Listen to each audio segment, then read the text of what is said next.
Hello and welcome to the Back Nine Report. My name is Carlos Torres, and along with Fred Alvader, every week we check in on the world of golf to bring you the latest news, insights, analysis, interviews, recaps, previews. Hey, we cover anything and everything golf. In other words, if it happened golf, we have it for you. Fred, hi, how are you this week? Carlos, I'm telling you what, I'm a little down here today. We've had like 3 solid days of rain up here in Cadillac, Michigan. I'm looking for some sunshine. We're supposed to get rain for another couple days yet. High temperatures right now are in the not even getting to 60. So winter is coming, man. We're getting closer and closer. I'm supposed to play golf this weekend in a tournament, so I hope it shapes up a little bit. But hey, I watched a lot of the President's Cup last weekend, and I was thoroughly impressed with the internationals. Carlos, what about you? It was incredible. I mean, for what everybody was expecting of them, a thorough beating. I mean, they made a match out of it. I mean, the U.S. Team captured the President's Cup again. They take them down, but it was 17 and a half to 12 and a half. I mean, nobody that I know or heard was giving them more than 10 points. So they actually did much better than that. For the Americans right now, it becomes the ninth straight victory, 12 and 14 editions of the event. And we saw maybe a different type of President's Cup because of the people that were not here. We saw Jordan Spieth, Justin Thomas. They are now like the face of the American team of golf. Of course, we don't have DJ or Patrick or Brooks, so definitely they stepped up. And from the internationals, we got a Tom Kim that definitely he was the rock star. He was the heartbeat of that team. But let's first talk about the Americans. We saw Jordan Spieth and Jordan Thomas and Justin Thomas play amazing all week. Jordan Spieth was crowned the Lion King after his 5-0. He definitely shows what we've been talking about Jordan, that he's made for this type of events, the team events. He just goes all out. This is a guy you should never take out of this team. He's definitely, to me, the Ryder Cup, President's Cup face of the U.S. team. And but there's also a new emerging face there, Max Homa, in his debut, and it's really validating the great thing that he's been doing. I mean, he's already a 5-time winner on the PGA Tour, and he just comes from winning the 14th championship for second year in a row, and has been like flying under the radar, right? But now in his debut here on President's Cup contention, he went 4-0, becoming the first debut player to come 4-0.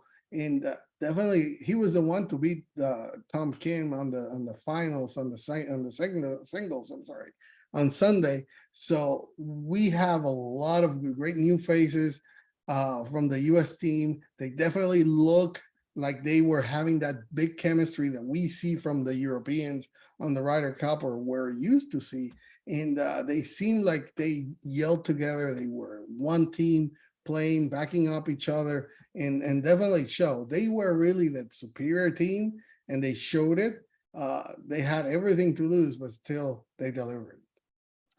Well, Carlos, I saw a lot of good stuff. No Tiger, no Phil, no problem, right? I mean, and we documented it last week when we talked. The American team was absolutely loaded. It was one of the strongest teams. If you look at any of the numbers, any number you want to look at, any metric you want to look at, the United States team was just almost the best ever assembled.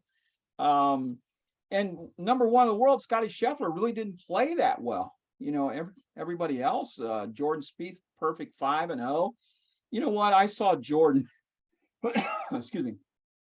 I saw Jordan playing golf, not working on his swing.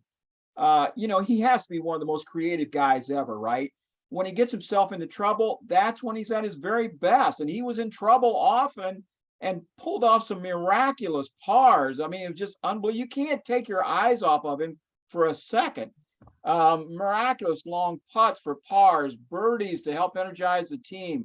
He went 2 down to Cam Davis early, but came back to get his first singles win in either the Ryder Cup or the President's Cup. That's amazing to me. Justin Thomas still doesn't have a full point in singles, which is amazing to me also. Justin Thomas, 4-1-0. He and Jordan Spieth together are like automatic. Two guys, I used to love to watch Freddie Couples and Davis Love play together. I used, when Arnold Palmer and Jack paired together, they usually played pretty well. But I'm telling you what, when Justin Thomas and Jordan Spieth are paired as a team, they are just like unbeatable. If you beat them, then you have earned it, because they're not going to give anything away. And then on the other side of that, you got Canley and Schauffele, and they refused to lose. They did lose 1 point, but the other team played outstanding. I mean, they just simply took it away from them. It was just one of those deals. So when you're a Ryder Cup or a President's Cup captain, and you can pencil in Justin Thomas and Jordan Spieth in one match, and Patrick Cantley and Xander Schauffele in another match, and you're going to do that for 14 matches, you're going to get at least 3 wins out of each one of those. 6 points. You're going to get 6 points out of those guys in the first couple days in the team matches. So that's unbelievable stuff. They really are playing well together. Cantley had a really good, the whole thing went well for him. Schauffele scuffled a little bit on Sunday, but he still pulled out the win. You got Morikawa, 2-1. He sat twice during the team matches. Why in the world is Davis sitting? Colin Morikawa, I don't get it, but he played well. Max Homa, 4-0. You talked about him. I don't see him being long-term, Carlos. He's a nice player. He's having a good run right now. I just don't see him sustaining this for, maybe another year or two. But he's a nice player. Maybe he'll prove me wrong, but he's already I think he's in his 30s, right? 31. So yeah, he's been around a while. He is hitting a stride, a late bloomer kind of thing. But and maybe he'll be around a little bit, but I just don't see it sustaining for like a 4 or 5 or 6 Ryder Cups and President's Cups. Tony Finau, now that's another story. That guy is going to be around a while longer. I mean, he's got the length. He's developed a putting touch. He's gotten over the jitters that kept him from winning for a long time. He's got some wins now. He knows what he's doing. He didn't have a good Ryder Cup and a good President's Cup before, but this one, 3-1, great record. He's much more confident now. Billy Horschel, this is kind of like an honorary thing for him. He played okay, but didn't get the points. 1-2. Kiz, my guy, I got to talk about him, right? It was not his course, I don't think. 0-2-1. This was not his best week, but as he said in the interviews, the post round interviews, he said, listen, I'm not here. These guys are great players. They're the worst parties. I'm here to bring the fun and the party. He's the party animal. So you got to give that to Kiz. Nobody's going to beat him on that. I talked about Canley, talked about Schauffele. Oh, I got a news flash for you. Patrick Canley is a really, really, really good putter. I didn't know if you knew that or not, but he can really putt his golf ball. Cam Young, the last guy, I haven't talked about him. 1-2-1. He played okay. The whole atmosphere seemed to be maybe a bit much for Young. He's going to learn from this, only get better. He's a great player, and I think he contrary to Homa, I think he is a guy that can be a long-term guy because he's young and he's got a lot of talent. Yeah, and I'm going to give the team the American team while we're talking about Carlos, I'm going to give them an overall grade of B+. Yes, they won. They played well and they won, but the margin should have been a little bit greater with the difference in the ranking and the difference in the talent level between those two teams. The American team should have gotten 20 points, 19 points. I just felt that. I just felt some of these guys gave some stuff away, and they should have been just a little bit better, Carlos. See, that's why I always say those rankings mean nothing when you come to team events, because those are rankings that are individual rankings, not team event competition. We've seen it all the time with the Europeans and the Ryder Cup. They come up undermanned, lowest rankings and all that, and they beat the US. So it is, to me, more of the chemistry and how you get together to do that. And one of the things talking about Max Homa, he was saying that, you know, when he got into this, he was feeling like he wasn't close to anybody. And really, if you think about it, he is a rookie coming outside looking in, comes into this competition, and definitely is not associated, or you cannot associate him with anybody. But after that, and it was funny when he was saying this, and Sam Burns told him, "Hey, love you, Max," at the end. So he definitely is getting there. He has a great personality, and you know, we don't have any more Bryson here. We don't have Brooks Koepka. We don't have DJ. You know, those were players that definitely captured the attention from the Americans team, and we're seeing like a different kind of team now. You know, a lot of them are in the high 20s, mid 20s, low 30s, you know, so it's a totally different team. And we have to start adapting to these different personalities. But for Max, I wouldn't discount him so much so quick, because go back to 2021 February, he's won 4 times. So I'm mentioning he's going under the radar, and he proved here, because there's one thing that he did want to do, and he said it. One thing that has highlighted his improvement is that he wanted to be on this team. He says it's a different feeling when you have the USA uniform on. So that's the type of player that I want in my Ryder Cups. That's the type of player I want here in the President's Cup, that want to play this and not just take it as just one more event. That's why you see him was so focused. And to me on Sunday, that was the best match there. Him and Tom Kim going back and forth. That one up by him was amazing. Even though it wasn't going to count for anything because it was already won. But definitely those two are the two If future you watch those, stars if of you this. watch those last 5-6 holes of that match, I mean, you're not going to see better match play. I mean, that was really good stuff. Back and forth, incredible. So I actually think Max is here to stay. I don't know. Something tells me Max is not going anywhere. He's really made me a believer on him. I definitely like his attitude towards this, and I think, and we've seen it so before in other team competitions, when somebody goes out all well here and then starts going off on tour, and he has already been doing this for a year and a half, improving with those 4 wins. But I mean, that's incredible. I mean, let's go now to the international team. I mentioned Tom Kim was the superstar there. He was the heart and soul after losing his first 2 matches. You know, he definitely brought it in on the weekend. And even though he lost to Max Homa, I mean, he brought it there. Those two winning points on 10 and 11 on Saturday for birdie and eagle that he made clutch to win those holes were incredible. And after that, it was like he arrived. But the international team as a whole, it wasn't that bad for them. I mean, they have lost for 9 consecutive times, 12 and 14 events. But even though we don't have Mark Leishman, we don't have Abraham Answer, we don't have Louis Eisen, Joaquin Demon, they were not here. They were expected to be, or Cam Smith. What happened? No, they went there and did a 12.5 point. So you have to credit Trevor Emelman, because his team has made a great progress here and followed him to a T. And definitely, yes, they didn't have anything to lose. So I'll just go out there and play my best. Everybody's expecting me to be blown out, but they definitely brought it. And in the event competition, again, like I say, the overall rankings, that's individual. When people, and having the challenges that the international team has, not like in the Ryder Cup that the Europeans have known each other since they started playing the European tour. Here they're from different countries. They have different languages, different customs. They are not with each other unless you are from the same country.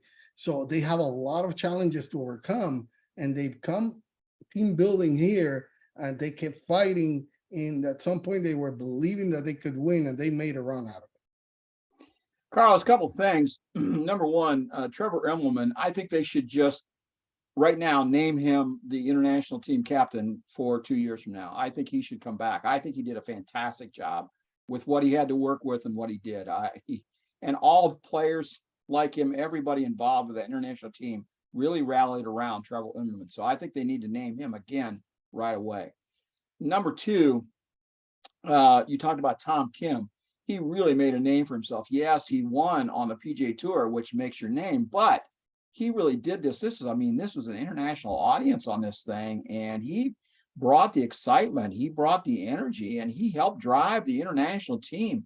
Carlos, his 2-iron on the last hole on Saturday, for him and Siwoo Kim to beat Canley and Xander was a thing of beauty. If you didn't see that, go back and find that and watch it. It was one of the best golf shots I've ever seen. You know, they always play the shots of Tiger hitting out of the bunker, or hitting that 8-iron at the 8th hole or whatever that is, the par 3, or the par 5 at Pebble Beach. You know, some of Tiger's old shots were phenomenal. Tom Kim's shot on the 18th Saturday night was Tiger-esque. I mean, it was really, really something. And then you throw in Cam Davis, played outstanding, right? Only got 2, 3, and 0, but he played really, really well. I think this sets him up for a really big year next year as well. Sebastian Munoz came out of the woodwork 2-0-1. He only played in 3 matches. I don't know. He should have been playing in more because he was really playing well. Siwoo Kim, a former players champion, hasn't done much since then. Maybe this is just what he needs, a little kick in the pants, you know, and he said he fed off Tom Kim's energy. It made him play better. It made him elevate his game. So maybe he can use that to motivate himself and play better on tour. Sungjae Im, what do you say? I mean, his game travels. I mean, he's just steady. He's a constant competitor. And then KH Lee, 2-1-0. So he played. So by the time you add up all 4 Koreans, Siwoo Kim, KH Lee, Tom Kim, and Sungjae Im, they accounted for more than half of the international's 12.5 points. That is a real solid core for the international team to build around for the future. I was really impressed with the 4 Koreans.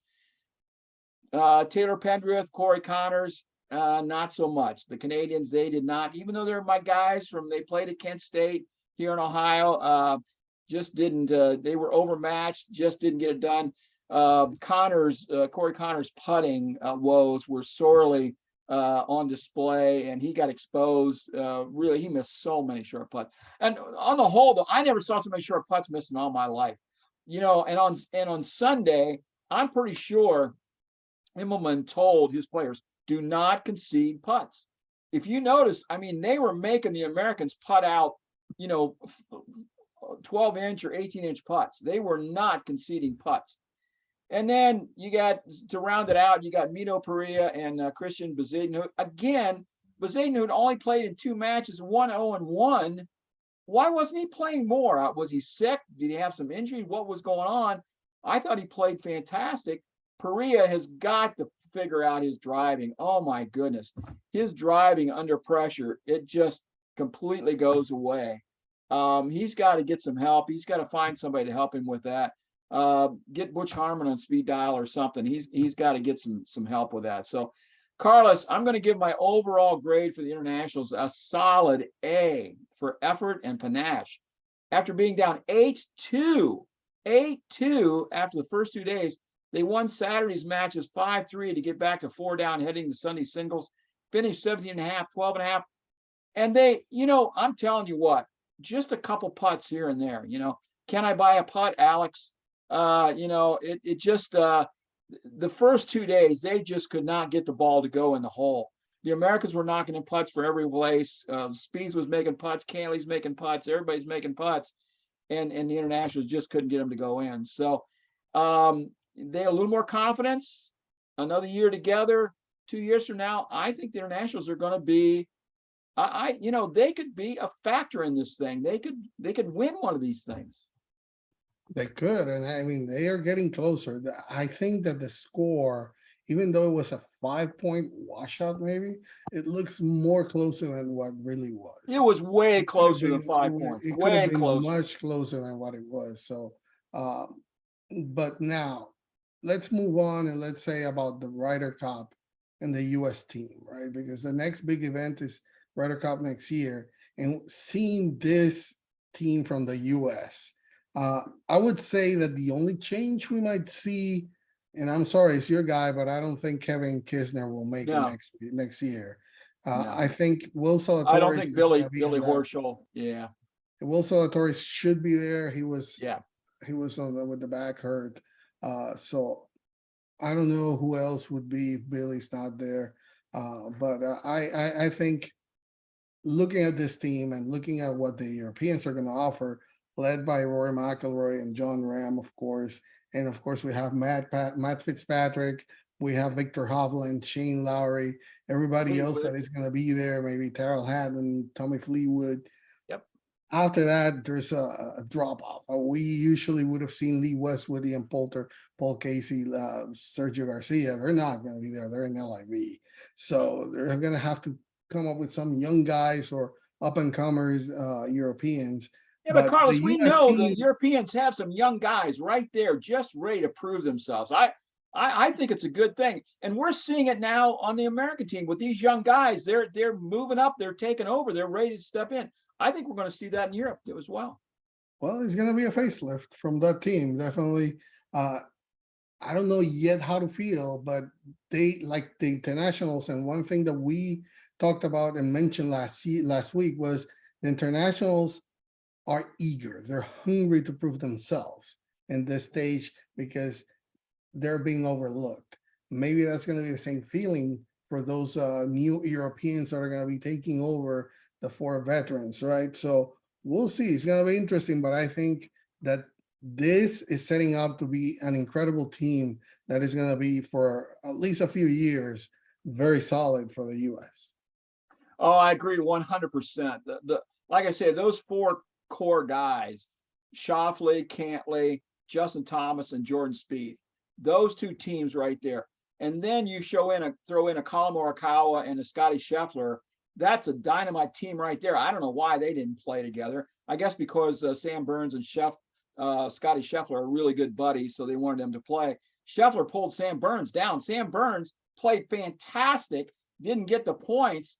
Scheffler really drug him down when they played.